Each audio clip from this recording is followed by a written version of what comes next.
Good evening, everyone. Welcome to episode 8 of Heroes Untapped 2.0. And tonight is a very, very special night.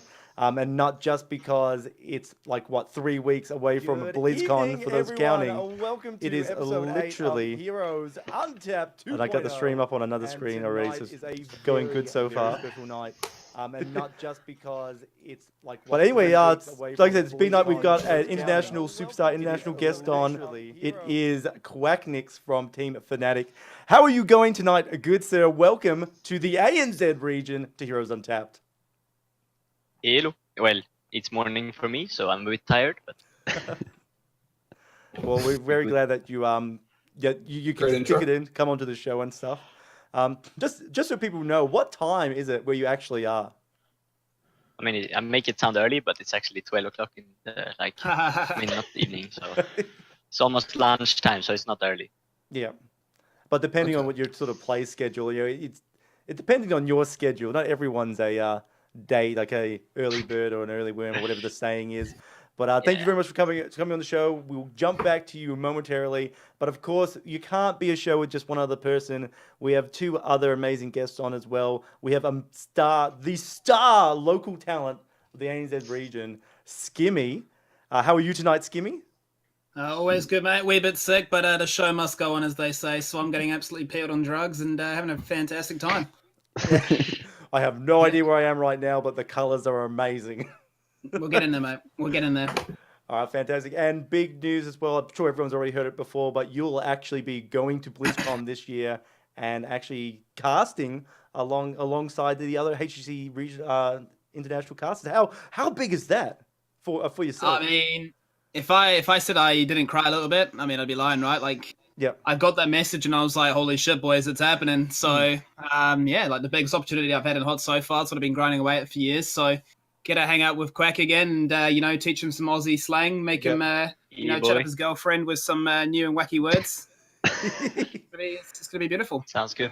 Introduce him to the high life. I'm sure that's what you're talking about. And our last guest on this evening, representing the ANZ people themselves, it is Bullcrow.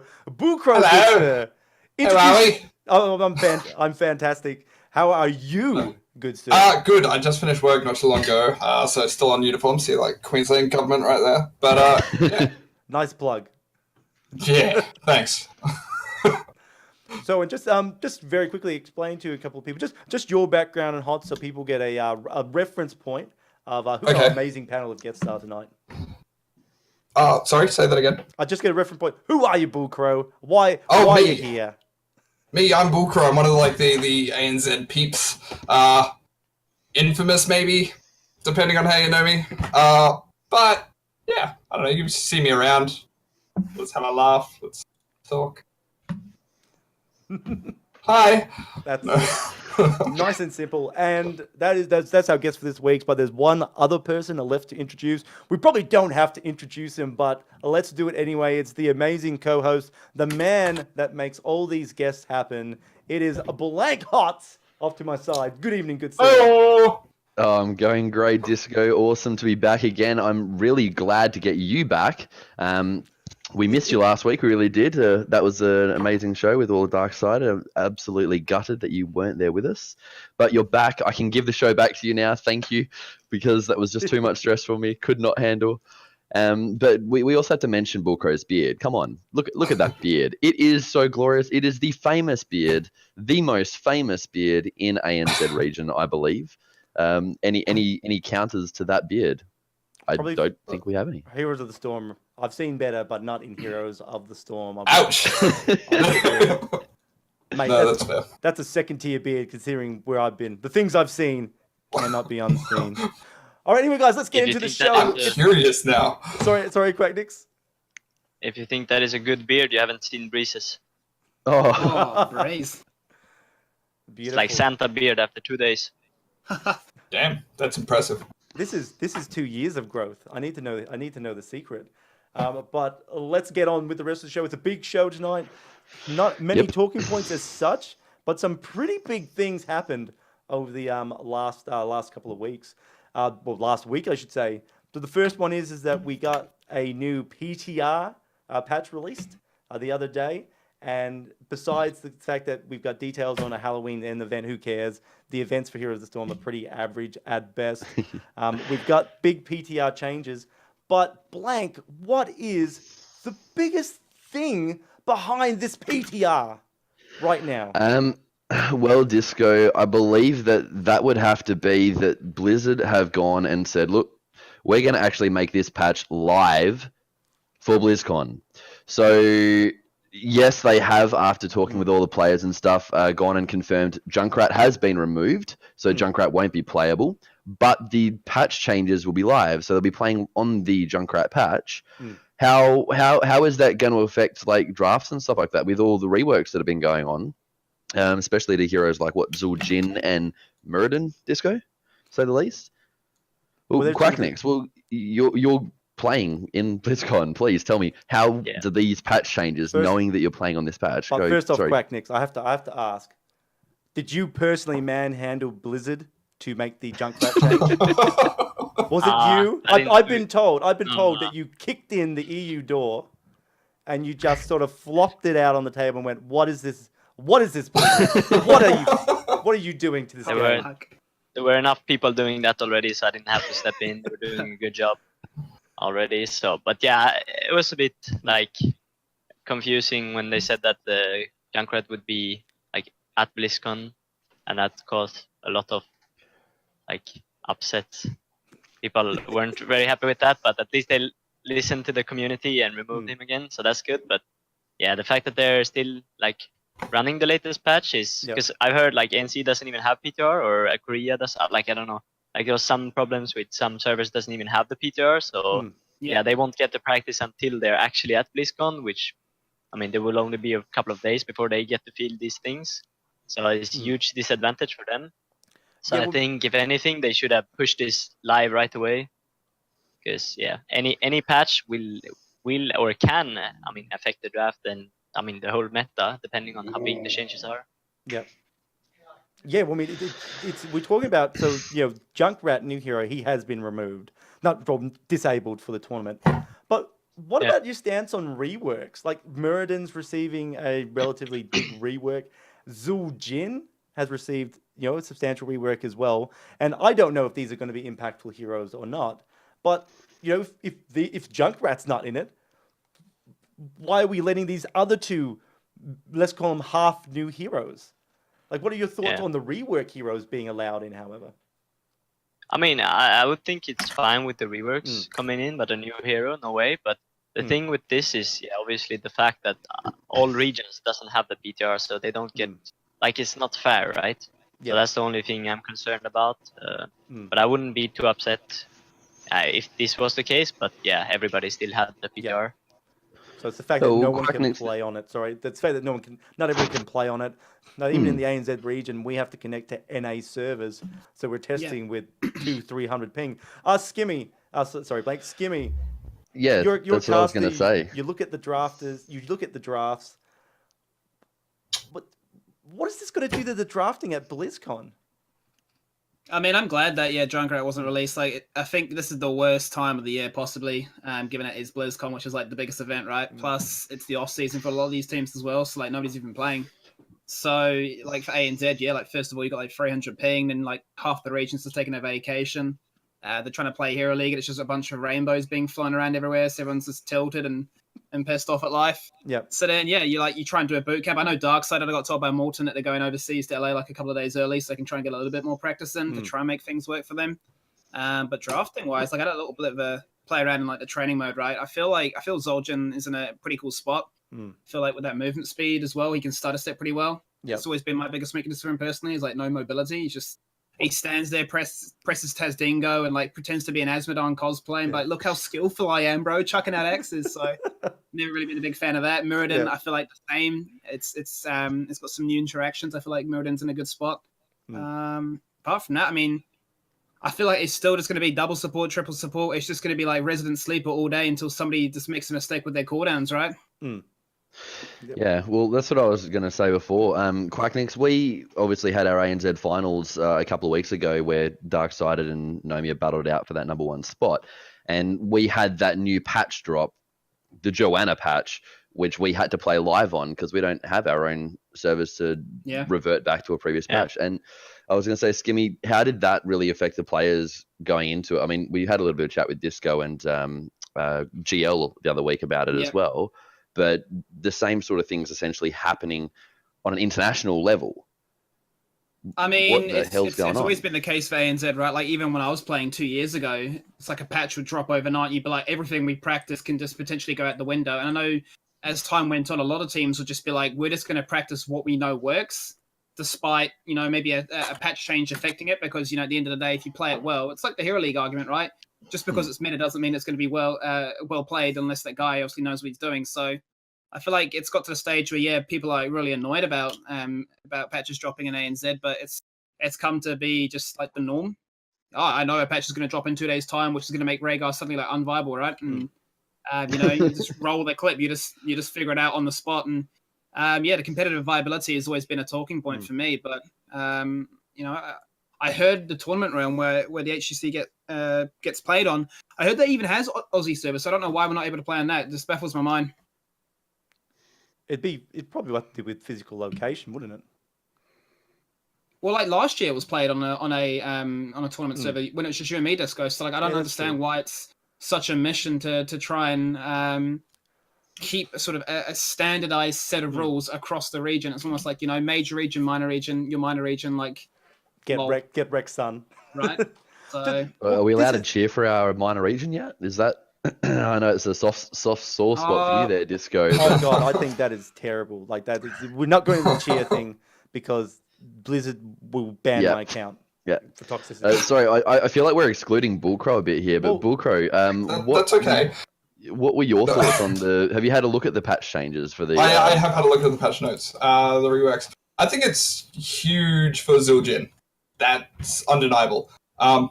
It's definitely made mage build a lot better of a thing, as well as making AA. It's incorporating the mage build into the AA, which seems to merge a lot better with him. There are a couple of talents that I'm a little bit uncertain of, like such as Armani Rage. Like losing 50% of your current health just to gain it back over 6 seconds with 10 armor. It's questionable. But the thing is that you run it with the mage build, if anything. Yeah. So you just like lower your HP instantly to throw a throw a Tagliatelle or whatever it's called, and then you regen it again. And you can do that combo ever. Wait, what was that? What are you throwing? The guillotine. Tony or something. Yeah, Tony. We call him Tony. So like you basically you just get a burst, like a 30-second burst every time. Yeah. Because it's risky for you to like hit yourself down to low HP to get value of the Tony, but this way you can just like if you're at 70% HP, you just toggle the Armani Rage, get like 35% HP, and then give a Tony that did like 1.5k damage, and you one shot that guy in the back line, and you smile. Yeah. Okay. All right. Yeah. No, I didn't even think of that. I like it. Guillotine. Well, that's what one of the most picked up talent in the game, right? Well, I mean, with Armani Rage, somewhere Glarong is smiling. He's smiling big time about this. He's been telling me about Mage Zildjian for years. So yes. One day they will patch him and it will all be better. Look, we're talking about the BlizzCon with the PTR, and we're talking about if it drops and everything goes right. You know, everyone knows about the rework. It would be nice if everyone could play on the same server. What if there are major bugs in this patch that don't get picked up to him after release? And I'm not saying that as a fear-mongering tyrant either. We have seen in the last major update what talent stopped working on several heroes. Falstad had to be banned from the ANZ finals because he was literally broken and overpowered. There was other heroes that people considered unplayable. They weren't powerful. They were just, you couldn't play them because they were, well, let's face it, they were shit. What fear is there? And we know that the PTR is a terrible process for quality control. We've already seen Blizzard, and I love you, Blizzard. Please don't kill me. Hate me. we've seen you guys are just terrible at quality control. So what are your fears going into BlizzCon with this concept, QuackNiix? That there might be heroes that 3 days out of the event, they're gone. I mean, I try to not focus on that, and obviously just focus on like finding our meta and making sure we feel confident going in, because this is the situation now, so we just have to adapt and try to make the best out of it. So if something like that happens, you have to adapt on the spot, I feel, instead of putting effort into like potentially something happening like that. It's not worth it, you know. So you just gotta do what you can do, and hopefully it's enough. Morales Medivac 2.0. Because we did see a couple of those bugs. We got the Medivac bug, which survived through the PTR and was live. We had the Jaina Frost Armor bug. No, sorry. no, stop. Survived through Gamescon.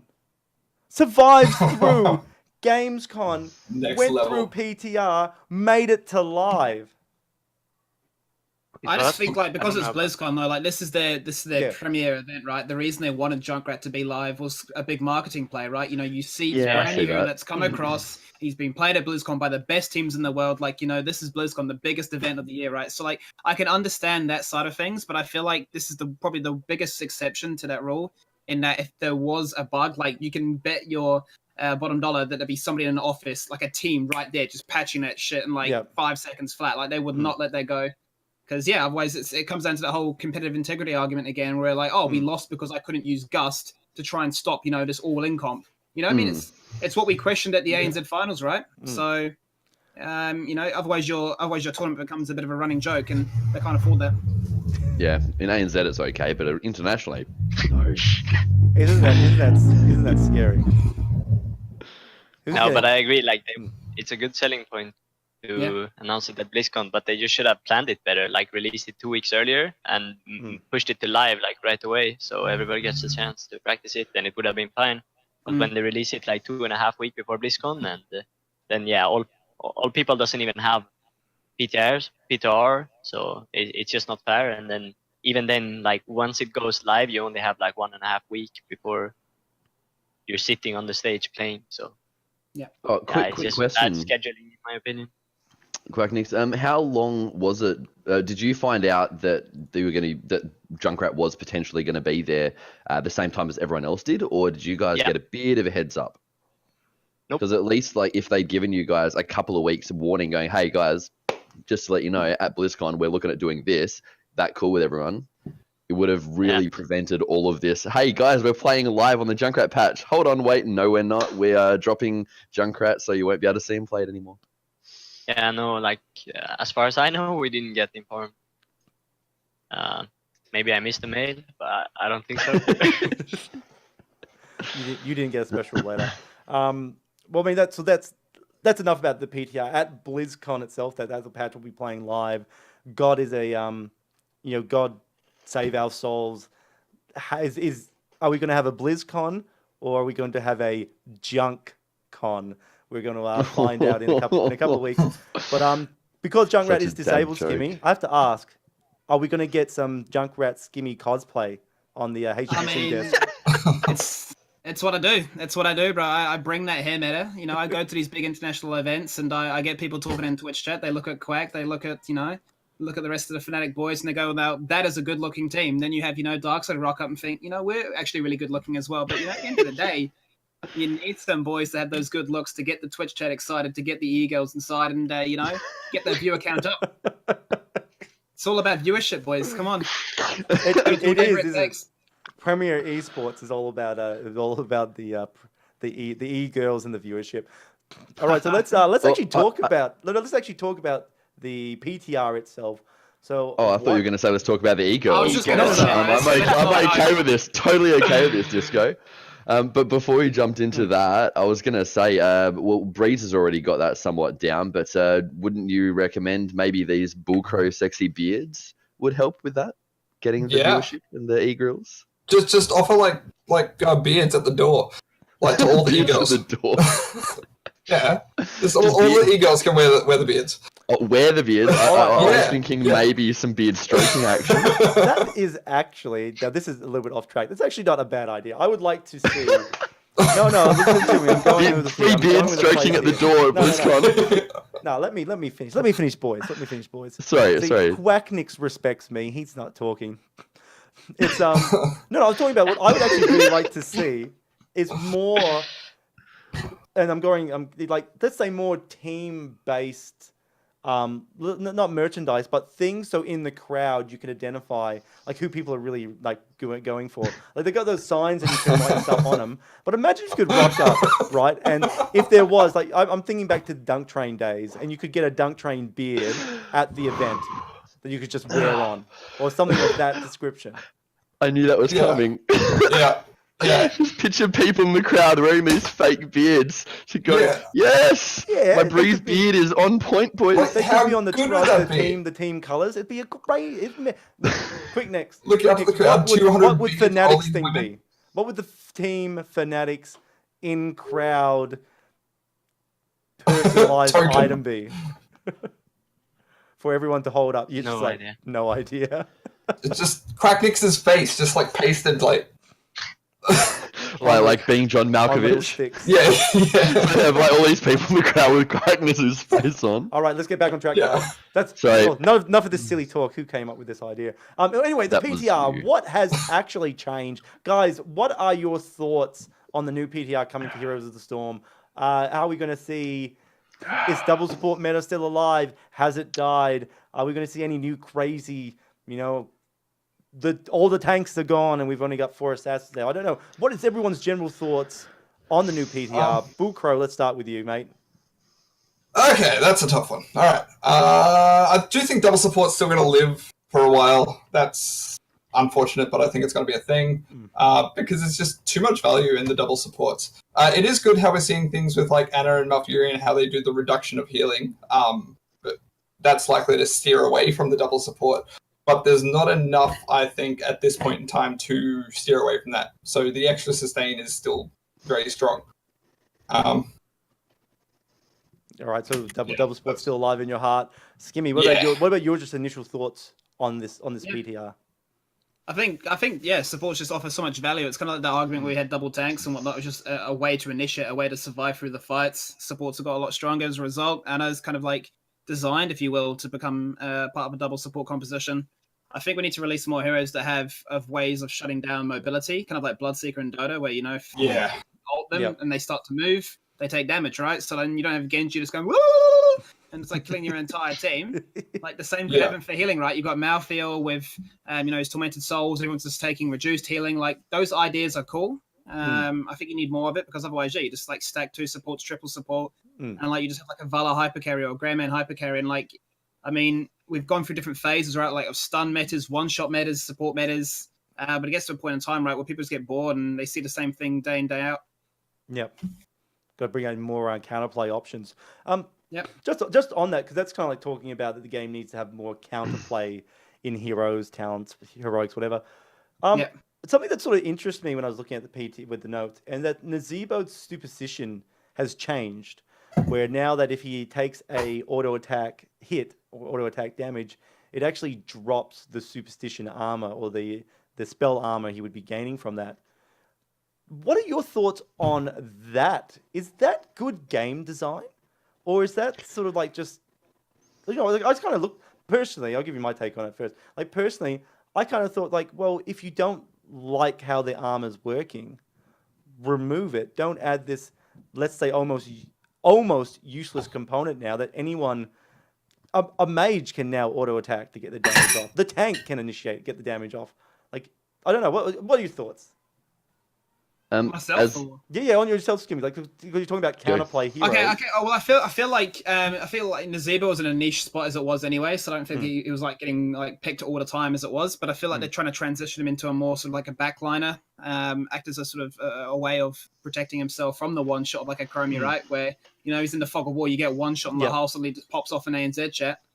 It gives you some more counterplay options, but as you say, right, like I feel like it's going to be one of those sort of skill matchups of like how Genji was when he got released, absolutely broken at like say high elo, crap at low elo. It could be the same. It could be the same argument here. Like Nazebo with superstition just does absolutely nothing in low elo. Icebox still going to be better, but like maybe at higher elo where you draft in specific conditions, it will find that value which justifies talent. I mean, it's early to say. I haven't actually played around with tested it, so Yeah. not a The clue. reason I segued into it was because you're talking about counterplay, and that's kind of the reason the change was made. The developer comments actually said, "Oh, we've changed this because we want more in-game counterplay options against Nazebo, as opposed to just drafting counterplay." And I just thought, what? QuackNiix, do you have a thought on that? I saw the heads roll a little bit. Yeah, well, I mean, it just sounded funny that they want to add more counterplay to Nazebo. I mean, Nazebo isn't played that much as it is. I mean, I don't know. Maybe he's played a lot in quick match and so on, but I don't think he needs counterplay. Like, you just have to make sure he doesn't reach 20 and you win the game. Yeah. Like, it's not like he has a super weak early game. Yeah. Really inconsistent damage because it's all skill shots. While like you can run away from the frogs, like they go in slow motion. It's super hard to hit the zombie wall because it's like super long animation or cast time. So and you can like it's not a CC, right? So you can usually jump out of it or anything. So like basically his E and W becomes really inconsistent at high level, and then your main damage spell Q is still a skill shot, which I mean. The whole hero is just about scaling, so I don't think he needs any counterplay because people at higher level will just capitalize on the fact that he's super weak and he needs to scale to 1620. Yeah, that's the Zebo play. But what are your thoughts in general, QuackNiix, on the actual PTR patch notes itself, or what you're potentially going to be playing at BlizzCon as well? I mean, I don't want to talk about too much about too it. detailed. Gaslow, boys. Woo! Gaslow, sweaty Sweaty Gaslow. Obviously, we don't want to reveal too much, but yeah. we're still trying to figure out exactly what we want to do. Just trying out a lot of stuff to find our way, to make sure we don't run like a pale meta that is already played by everybody else. But we want to come in with something fresh, like kind of our own meta, to make sure people get caught off guard a bit. But I mean, obviously, like the current meta is going to be played a lot. I think that's the name of the game, like a lot of double support and so on. So I don't think you can avoid that unless one team or like more than one team just goes in with a clear plan on how to shut it down. But there are ways to play around it, and I've mentioned it like several times on my stream and so on. Like usually double support comps, depending on the map, like lack a lot of wave clear and split, meaning that the double support comp has built their comp so they need to stay together with the 3-man or 4-man all the time, or they will essentially be useless. Like if you have to leave your Ana in a solo lane and you just go there with a Greyman and Noob, like you're gonna take the 2 towers and she can't do anything against it. And sure, they can trade wherever the rest of the squad is, but they're not gonna trade fast enough with like a support tank or like it's just like you can usually force them to split and out macro them, but they excel at team fighting. So it's really hard to team fight against double support, and you really have to know what you want to do and try execute fast fights. Because if you go in bad and you fail trade, like you're just gonna get out sustained and then you can't engage again. So you have to play macro and then execution team fights if you don't want to run the double support yourself. We saw how highly are you going to rate Ana? Sorry if you don't mind, Disco. With Ana coming in, Ana's got her was it a W, her grenade that reduces all enemy healing. Have you guys played much with her as a team, and do you think that she's going to be something highly prioritized with this double support meta? I think for sure she's going to be prioritized pretty high. Her kit just fits double support super well overall, and she is the one to shut down the other team's double support as well.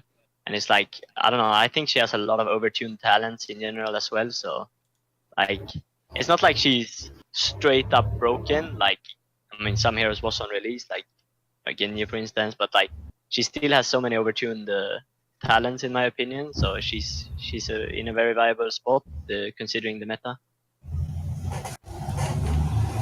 Fair enough. I do probably tend to agree with you. I can't really disagree with an international superstar that's actually won games before. You're not gold, so. But Disco, moving on. I've seen you disagree with your team before on stream, Blank. Don't fucking lie to me. I can disagree with my team. That's completely different to disagreeing with someone that's like taken games off international teams now, right? And taken sets and won. Oh God, let's just continue before I embarrass myself more than I already have. Thank you for that, QuackNiix. Really appreciate your input on the Ana in the double support meta. Hey, this is just the last one to finish off. So Genji and Malthael received very, very minor number changes in the form of Malthael getting his I can't remember now. Was it either damage dropped or the heal dropped by like Reaper's Mark was nerfed by 0.25. Yeah, 0.25%. All right, is 0.25%. Is that Malthael changing? It's actually quite a bit. Is that huge? 0.25 seconds. Yeah. Like, so that's huge. Like, is that something that we all? 0.25% is actually quite a fair hit. I feel like they nerfed the wrong part of his kit, to be honest. I feel like they should change, like maybe Tormented Souls, like maybe make the AOE smaller, or like nerf the Soul Rip healing. I feel like they've gone in a different direction for that one, because I feel like it's a little bit like the Tyker situation where, you know, Tykers could just kill anyone. Doesn't matter if you're a tank, doesn't matter if you're a Valo, he just beats you all. Felt a little bit like, you remember Malthael when he got launched? You'd literally press Tormented Soul and be like, woo, look at me, skill flip the game, 1v5, and it's like, yo, that's not how Heroes of the Storm was meant to be played. And then like they get nerfed from 2.5 to 2.25. Now we're going to 2%, so we're, you know, essentially chopping that talent in half, or chopping that trait in half. I feel like they're nerfing the wrong part, but I'm sure Quack has. I have a question though. Like, do you guys feel that Malthael was overtuned, or? I don't think he's OP, but I think he's strong. Situationally strong. Like, I think a lot of people feel that Malthael is super strong. Yeah. And I wouldn't even agree. Like, I don't even think he's that strong. Nah. Like, it's the same he's with not most played heroes. It depends on how coordinated your team is. Yeah, like, sure, in solo queue he might be super strong, but like I'm never really looking on solo queue as a thing to like explain stuff. I always try to do it from the competitive point of view. So like in comp, I don't think Malthael is that strong. Like, sure, he wins a lot of like 1v1 matchups, and like if you just draft, if you draft bad, meaning like you pick like two really like heavy tanks, like just like let's just say Garrosh Diablo, like sure he will run the game, but then the thing is also like he has a really weak early game, and although he might kill everything and you can't kill him, like he doesn't do damage fast. Like he does damage super slowly. Like it will take 30 seconds for Malthael to kill. Like if Malthael is the one doing all the damage pretty much, like it will take 20 to 30 seconds for him to even kill anyone in your team. So like during that time, if you understand this, like you can ignore the Malthael. Even if he's doing a lot of damage, it's like Poison Nova from Sul, even though it's like way slower. So even if it looks like it's doing so much damage, you still have like 20 seconds to kill the rest of his team. You can ignore him, you can kill the rest. But I don't know, I don't think he's super good, but he has some places where he obviously just runs the game. But if you know what to do against him, he's actually not that strong in my opinion. Okay. So I don't know if nerfs were even required, but I guess he was running solo queue, so. Yeah. So we had a question from chat, just a quickly side topic. What are your thoughts on Chromie one-trick players? Yeah, that says it all. Do you think Chromie is a hard character to play against or play around? Do you think that you could lose a game simply by that Chromie pick? I mean, yeah, like especially in solo queue, I think Chromie is super annoying. Like if the guy is good, but that's the thing, right? Like solo queue is pretty like coin flip, so. I mean, this guy might just be overstepping all the time, and he's just dead. But like good Chromies that pretty much hit all their skill shots and throw most of their spells out of fog all the time, it can be super hard. And if they get ahead, like you can straight up one-shot people, which seems a bit imbalanced. And I actually felt this in a competitive game just a couple of weeks ago, where we played against Wish, and they were like 2 levels ahead, and he throws a WQ at me at level 17 or something, and I was Vala, and I got one-shotted, like from fog. WQ, I died. Yeah. And that just doesn't seem balanced in my opinion. But we were talking about OP heroes in the right hands. Almost any hero can be.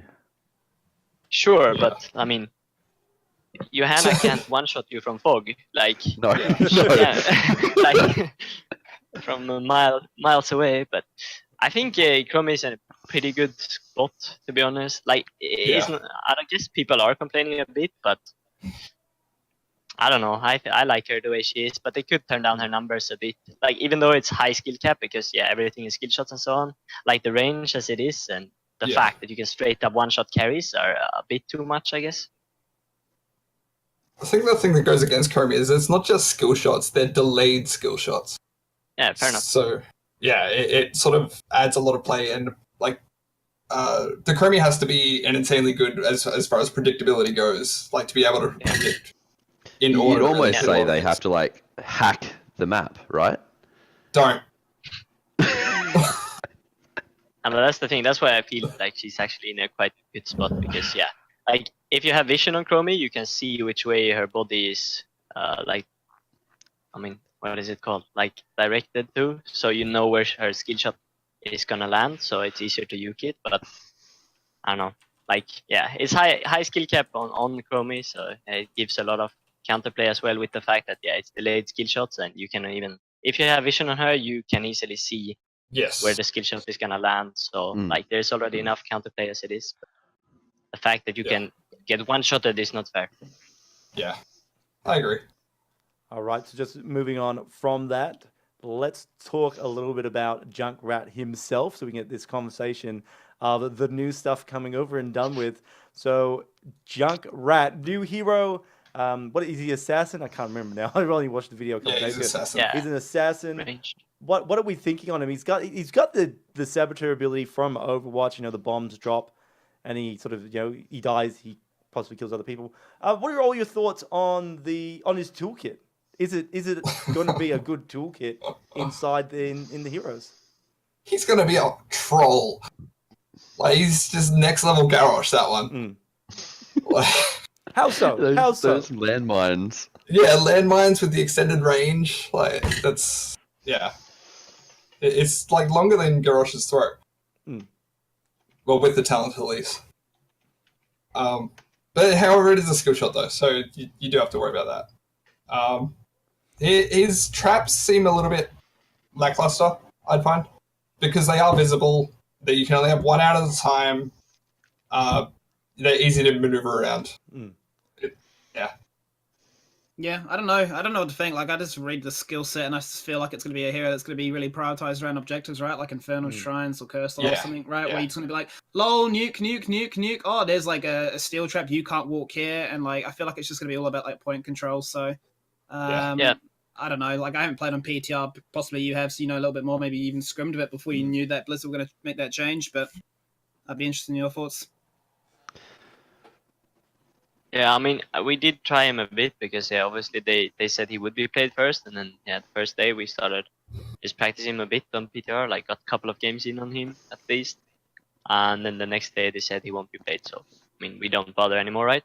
Yeah. But I think his kit is pretty cool. Like in the current meta with the double support, like I don't think he has enough damage, just raw damage output. Like he just doesn't deal enough damage, but he still has some playmaking to like, what is it called? To like add up to the fact that he doesn't have that much damage with the W. Like it's a tool that you can like you can either just split somebody away, like push the supports away, or you can push somebody forward and so on. So like you still have a lot of playmaking, and I think his kit is pretty cool because as Skimmy said, like around objectives, like you can put your trap and your W like in a spot where I mean they can't really pass it. And then you can pretty much have 100% uptime on the W if you don't trigger it. So yes, that's the platform bomb. What is it called? The mine, yeah. Yeah, the mine. So like he does provide a lot of control, and it's like chaos with the fact that he just spams out those like the mini bombs. But overall, I don't think his damage output himself is enough. So you need to make sure that like your team provides a lot more damage in general, but if you have the damage output required within your entire team, and you play on like Infernal or Curse, where you can just like hold the point, defend the fort pretty much, like he can actually be super effective. Yeah. He reminds me a little bit. It seems a little Gazlo-esque, to be honest, with the ability to set up these traps and do that zoning as we were just talking about. Just got a bit more range. Yeah, he's just got a bit more range. He's got a bit more mobility as well. Able to use the mines to be able to launch himself as well as launch obviously Yeah. enemies away. So he's That's got that escape if you're skilled enough to use it well. Go I Skimmy. wonder if he has like the same sort of thing as like sieging potential as well. Like you remember when it was like oof every game, and then like people would play like Asmodon or whatever, and like you just siege them down, and you just poke them down. I have to wonder, like, is that going to be the same sort of case with Junkrat, right? Like, say for example, you get curse, and you get boss pushing, right? You just like as you're pushing with that, they're trying to defend, they're trying to force the fight because their keep's going to fall on down, but you're just like constantly like putting them down or like catching people out. So if they try and force a fight, then hey, look, you're like separating out, so 4v5. But I think definitely the main objective is going to be the point control and finding around a concentrated area of all that splash damage and ability to separate people out and just laugh like a madman, really. Yeah. What about his ulties? Yeah, which... Sorry, Yeah, I was just about to what were you say. thinking? I was just about to say. I'm curious. What is everyone's thoughts on his suicide ult? It's not really a suicide ult, is I it? think Riptide. Yeah, It's suicide. it kills him. It doesn't kill him. It takes him straight back to the Hall of Storms. So he like there instantly. It's not killing him. I'm gonna have to disagree there. It's a 5-second delay. You've got 5 seconds before you come back into the Ultra So Storm. he kills himself, but he gets a reduced death timer because of it. Okay. Yeah. And he gets his like super cool rocket to fly back on super fast. Yeah. And then he doesn't lose that rocket until he either takes damage or doesn't activate. Dismounts himself. Yeah. So I think it's like the ulti does like pretty good damage, right? It's a big burst. But the thing is though, like if you don't trade for 1-for-1, and even if you do, like if you don't kill somebody, I don't think it's worth it because like you use the ultimate, maybe you have to use it to even just survive yourself, right? And then sure you'll get a lot of damage in, but then you're out of the fight for 15 seconds or even 20, depending on where you are on the map. So just like Chromie having bye-bye, like I don't think it's that good because you just put yourself out of the fight for a very long time. So if you're not getting enough value from the ultimate, meaning like you get a kill leaving your team in a 4 versus 4, it might just be you losing the fight because all of a sudden your team is 4 versus 5 because I mean you went to the Hall of Storm because you wanted to eat some snacks or something. I don't know. But, like, and the Riptire, I don't know, like it does pretty good damage as well, but I don't know how hard it is to utilize on. Like I only tried it once. I mean, I did get the damage in most of the time, but like you can kill it, which I like actually. But I think it's I don't know. I just. Oh, sorry. No, I just think that depending on how people play with the like rocket suiciding ult, like it can be good, but it can also backfire super hard, as I just mentioned. So I don't know what I think about any of his ultis. Like they can both be pretty, meh. I find unless you plan to use the rocket, like unless you need some sort of self-assured escape or something like that, because it stops the enemy from getting a kill potentially. The Riptire, I feel the Riptire and the rocket, I mean, they're both hit an area, do considerable AoE damage. I feel that they're too similar-esque, except the rocket's got this I'll see you in 20 seconds kind of play to it. So I feel the Riptire is probably going to still be the taken one because you can jump to a fight, it can explode, and then you're physically there to start, being Junkrat, whoever the hell he is. I think so as well. It's very Sylvanas mind control-esque though. You put yourself in danger if you're not in a safe position when you are casting your Riptire because you're stationary while you're controlling the Riptire. So if you're in a team fight, for example, and you cast the Riptire and you're not in a position where you can safely get out, you can get killed. I don't believe you're unstoppable or like you don't have any cleanse on it. So like a Diablo stun. That's just being in the right position. You don't like every ultimate's like that. If you don't use it properly, you're not going to get results, or you're not going to be in a good position. If you Sylvanas, if you mind control in the middle of a team fight, maybe that is the right decision at the time. Junkrat could be the same. There's nothing saying that Riptiring in the middle of a team fight is wrong, given that context. It's an option. It's an option you still have. And you know what? If you don't die, you're still around for the aftermath. Yeah, you're right. You're right. You're not with the other one. So that's a thought on heroics. Has everyone given their opinion? Skimmy, did you have your 5 seconds of fame? Man, you're gonna Yeah, I reckon Rocket Ride was the way to go personally. I feel like it's like a finisher. I feel like there's getting to a stage now with HOTS where you got heroes that are there to like, you know, tenderize, so to speak, to get heroes down low, and you got finishers like, you know, Li Ming, for example, being a good one, Greymane, whatever it might be. I felt like, you know, the Rocket Ride would find that kind of value where even if it isn't a finisher, you know, it starts with the fight with a big nuke, then team can fall onto it. But yeah, as you mentioned, it takes you out the fight. It's not going to be ideal. A lot of factors to consider, so I need to actually play it, not on 250 ping. Then I'll have a chance for you. It's got a smaller radius than Joanna's Falling Sword, so that's... I reckon it could be like wombo combo-ish though, you know, think about like, you know, the APOC combos back in the day. Yep. ETC Mosh Pit. You know, somebody just dies and like doesn't even matter that you have to go back. If anything, like you fly back to go split push a lane and once again you got your Gazlo cosplay on again. Yeah.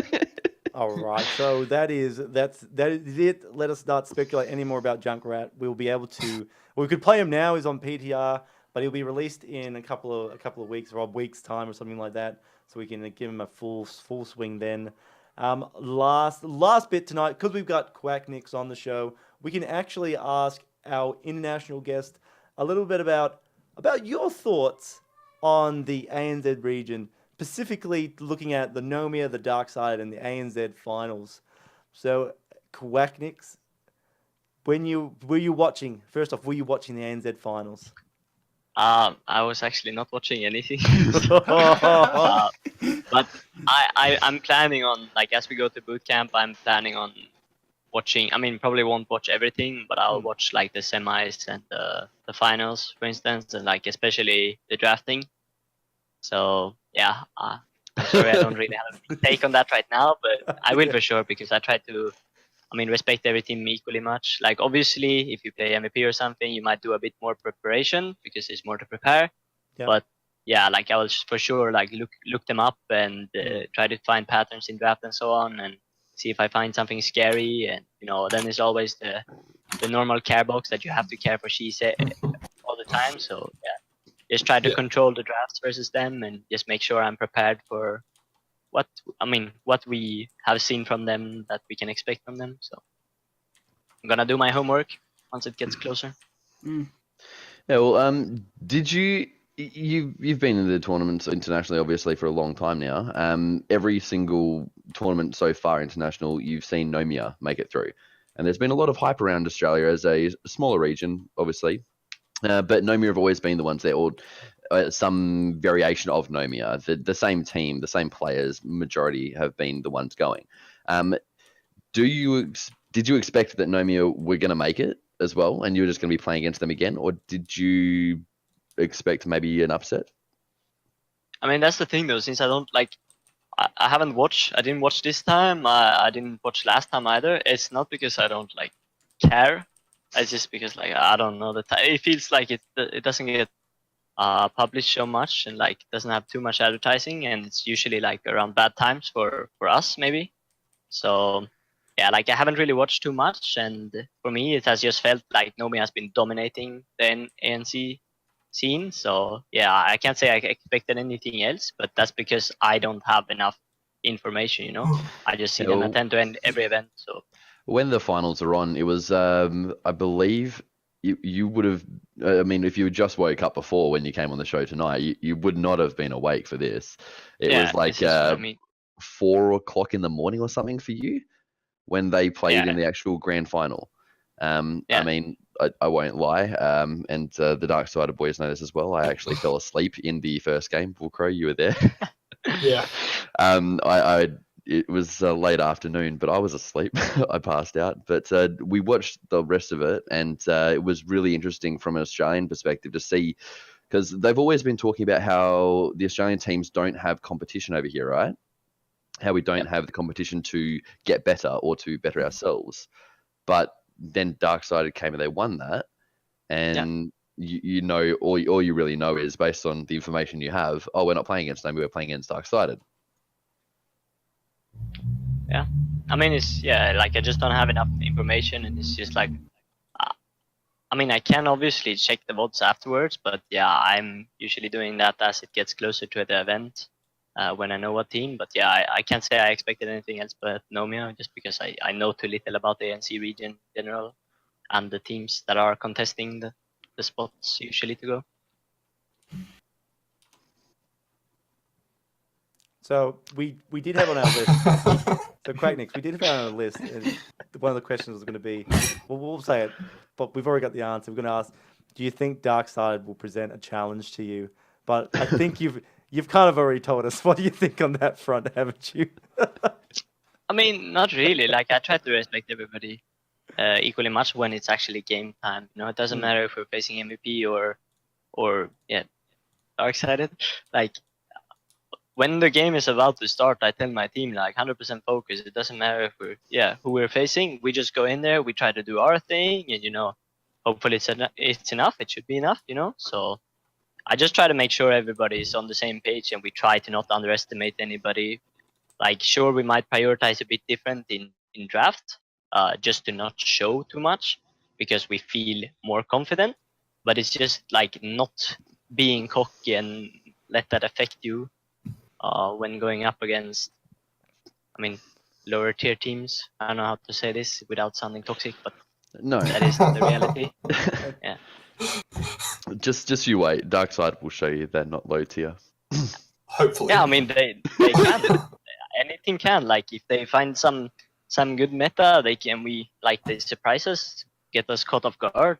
We might not be able to handle it. So it can happen with any team versus any team. But I would still say we have the upper hand. You're the fav. Like you would not be wrong saying that you guys are the favorites going into that matchup.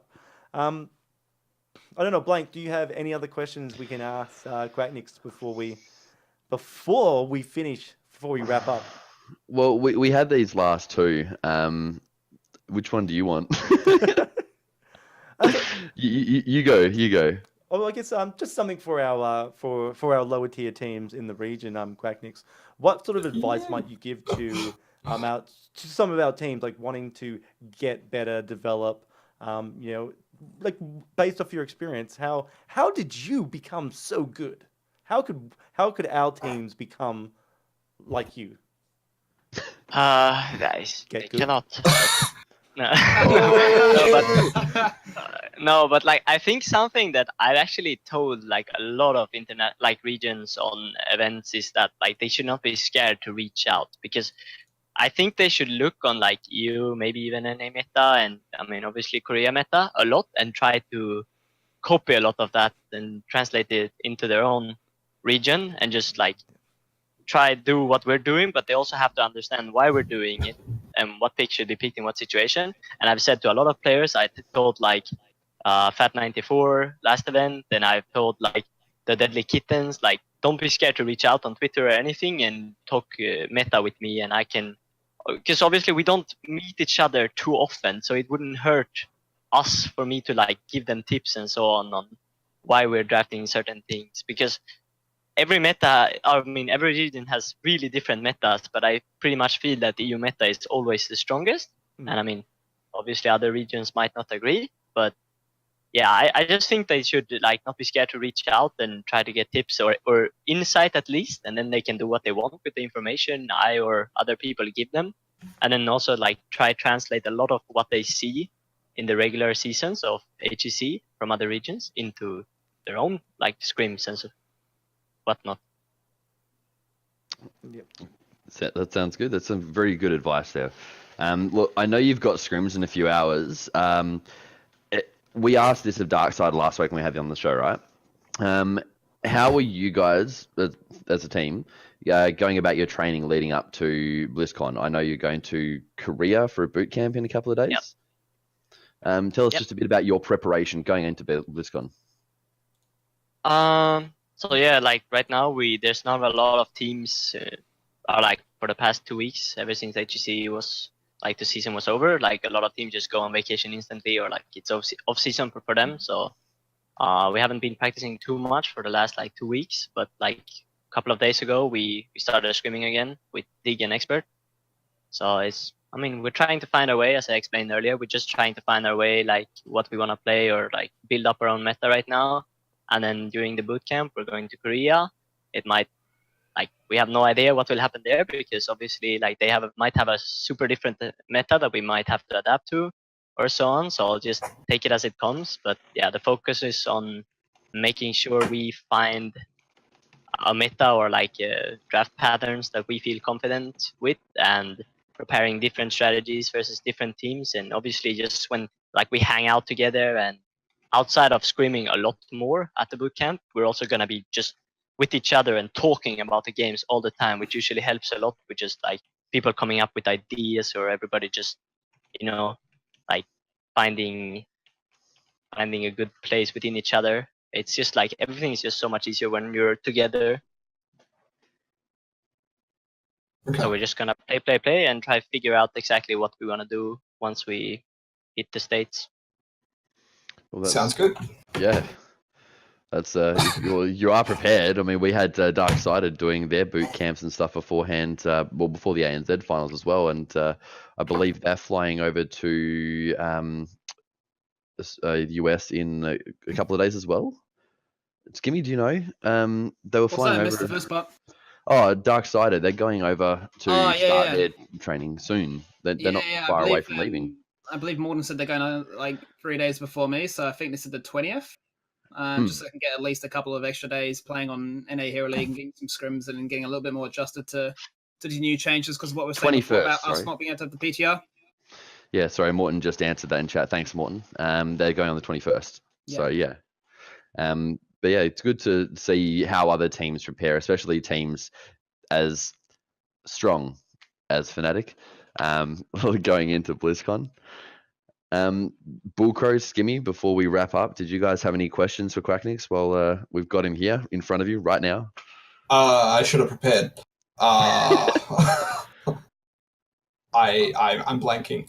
See what I I'll did be there? saving the questions for when I meet him in person. Just be giving the congratulations instead. Okay, rub it in, boy.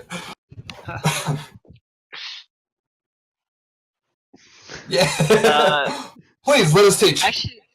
I actually do, because like I saw this ad or something on Twitter a couple of weeks ago or months Okay. ago, asking me know what's coming. I know exactly. So I have this carpet and it's really dirty, and I don't know what to do with it. And I don't know, when my grill comes home later today, I just want it to look beautiful, So do you mind flying over today? I mean, those are the real questions, bro. Sponsor me over. You go to Korea, I'll go to your place.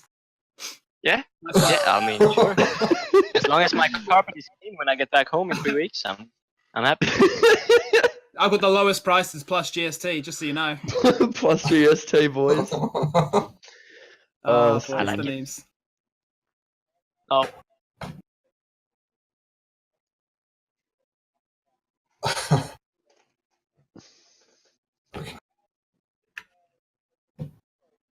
Oh, no worries. Thank you. Sorry.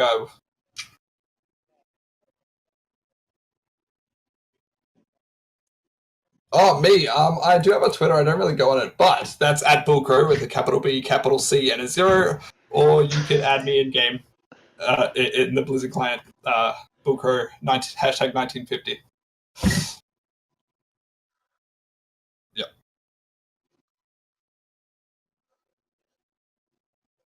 Thank you. God, I am muted in chat. Oops. Beautiful. Anyway, guys, that's it for the show tonight. Sorry, mechanical keyboard. We've got to mute the mic so I don't get it coming on the thing. Yeah. Anyway, guys, that's it for Heroes Untapped tonight. Thank you all very much for coming on. Obviously, just heard from Bullcrow, Skimmy. We're going to see you on the big screen at BlizzCon. The ANZ region is so excited for you, mate. Just for those who don't know who the Skimster is, Junkrat's own personal trainer, where can they get in touch with you? Yeah, just follow me on Twitter or on Twitch. It's at SkimmyNZ, because I'm proud to be Kiwi. I'm proud to put the NZ in ANZ. So, yeah, just give me a bell, get in my DMs, sing some banter, and we'll be BFF in no time. And, of course, last but not least, QuackNiix. Thank you for coming on the show. Thank you for enduring the ANZ bants.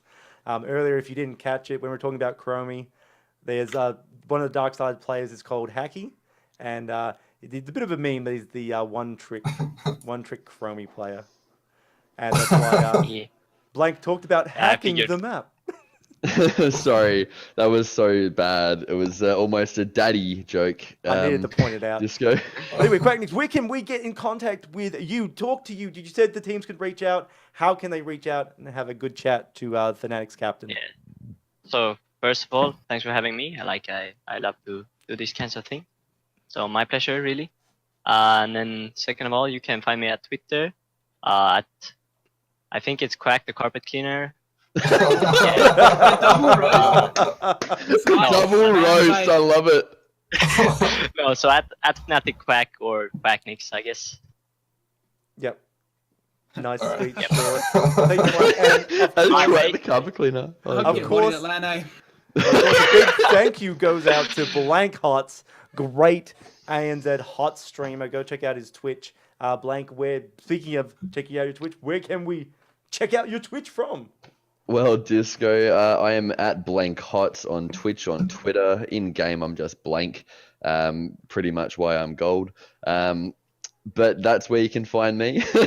Go the glasses. Thank you again, Disco, for having me on the show. Thank you so much for letting me take over your fill your massive hobbit-sized shoes and host last week's show as well. Glad to have you back, thank God, because it's just too much for me, buddy.